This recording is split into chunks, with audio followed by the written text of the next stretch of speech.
Monsieur le Président, Mesdames de la Cour, connaissez-vous une prison où il est impossible de s'échapper? Alors vous pensez peut-être à Polar Wolf, en Russie, en pleine Sibérie, où le seul moyen de s'évader est presque de mourir de froid? Non. 4 personnes se sont évadées. Ou sinon, la fameuse Alcatraz, au plein milieu du Nil, où il faut faire des milliers de kilomètres à la nage pour pouvoir s'en échapper? Non encore. 3 personnes se sont déjà évadées. Ou la fameuse, l'unique, la plus protégée, Guantanamo, repère de la CIA. Et même là, un s'en est échappé. La prison dont je vous parlais vous suit, où que vous alliez.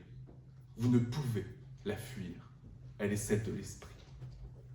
Cet esprit peut être un ennemi ou un allié. Il peut être sain ou malsain, pur ou impur, père ou impère.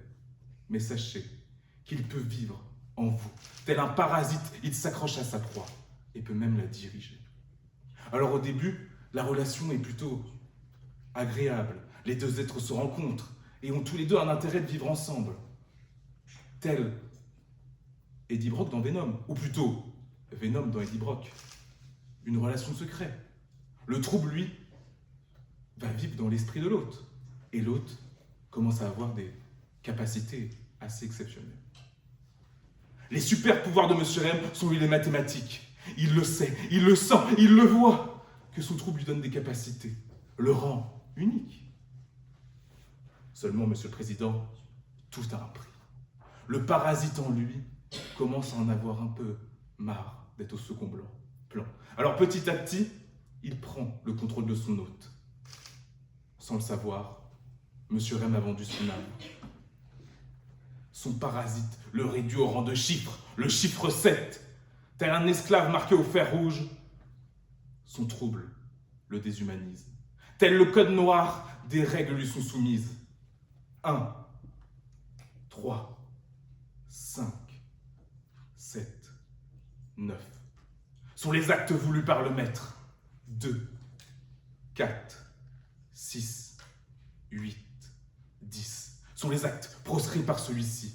Son trouble devient son geôlier. Monsieur M, de plus en plus vulnérable, ne peut pas se protéger. Alors son trouble en profite et lui donne des ordres de plus en plus extrêmes.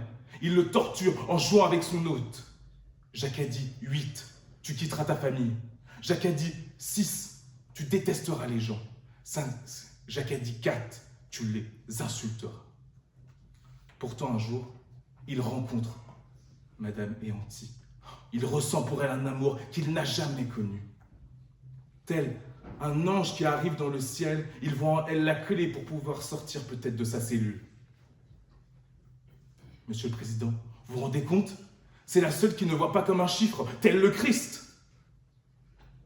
C'est la première fois qu'il se sent libre. Libre de pouvoir rencontrer quelqu'un, libre de pouvoir ouvrir son cœur, libre de pouvoir aimer. Tout simplement, libre de vivre. Monsieur le Président, Mesdames de la Cour, pensez-vous qu'il vivait jusqu'à présent? Il était l'ombre de lui-même. Son trouble jouait avec lui telle une marionnette. Chaque moment de sa vie, de sa pauvre vie, était dicté par un autre. Alors imaginez la légèreté qu'il a pu ressentir quand ces boulets de forçat sont tombés grâce à Madame Éanti, qui, tel son ange gardien, l'a libéré. Cependant, le parasite n'est jamais très loin. Voyant que son esclave essaye de s'évader, il prend alors la décision de mettre l'ordre 10 en place, prenant l'hôte total, prenant le contrôle total de son hôte. Alors, Monsieur M, lui, commence à rentrer dans une bouffée délirante. Lui, d'habitude si calme, commence à faire des gestes démesurés. Et il saute sur Madame Éanti. Il se réveille après cette crise. Il ne comprend pas où il est. Il voit le corps de Madame Éanti à côté de lui. Et il comprend ce qu'a osé faire son trouble. Alors il fait tout pour la sauver. Mais il est toujours hypnotisé par son trouble. Alors il cherche. Le 18, il ne peut pas le faire. Il est bloqué. Le 16, encore plus. Il va dans la cuisine, devant le frigo. Le 15. Alors il le fait, sans hésiter. Quelle fut sa tristesse quand il vit que ça n'a pas suffi. Et que la seule qui lui donnait encore espoir a rejoint les étoiles. Monsieur le Président, Mesdames de la Cour, je ne vais pas vous mentir. Déjà parce que ce n'est pas mon style, et deux parce que les faits sont tels qu'ils sont. Monsieur Rem est d'une démence incontestable. Mais doit-on juger les fous? L'article pénal, donc 221.1 du Code pénal, dit que le fait de volontairement donner la mort à autrui constitue le meurtre. Il est constitué de deux éléments. L'élément matériel qui suppose le fait, dans ce cas suivant, d'avoir un lien de causalité entre un acte positif de l'auteur et la mort de la victime. Bon, ici, c'est avéré. Voilà. Concernant l'élément matériel, beaucoup plus intéressant celui-là, il y en a deux. Un dol général et un dol spécial. Le dol général, c'est le fait que l'auteur avait conscience de faire des gestes qui peuvent tuer. Et le dol spécial, c'est le fait qu'il avait la volonté de tuer. Mais ici, il n'en avait aucun.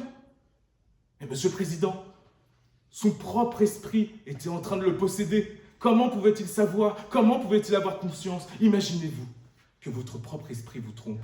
Pourriez-vous faire la différence entre l'imaginaire et la réalité?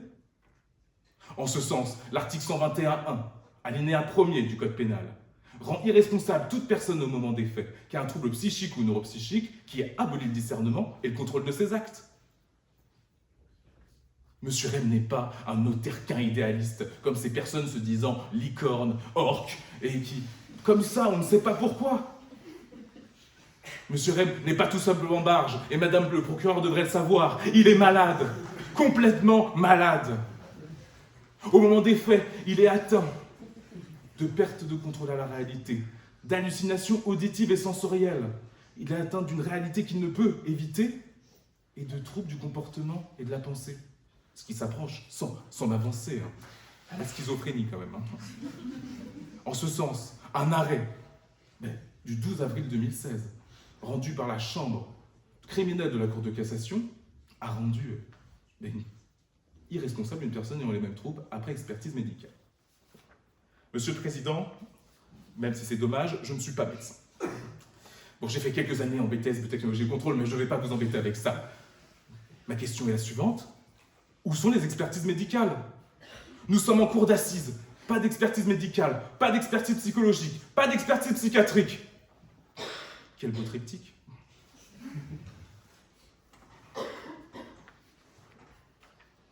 Monsieur le Président, Mesdames de la Cour, ne faites pas la même erreur que Madame le procureur ou que son propre trouble.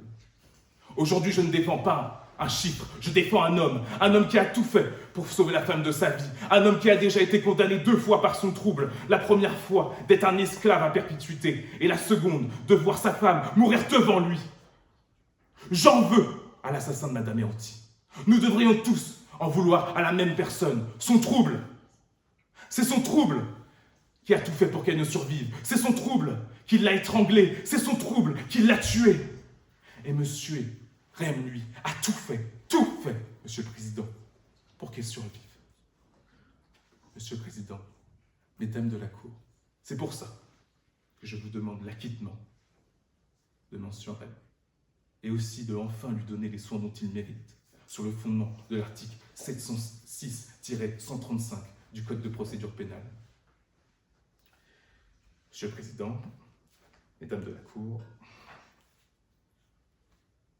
il n'y a aucune prison assez grande pour soigner un esprit malade.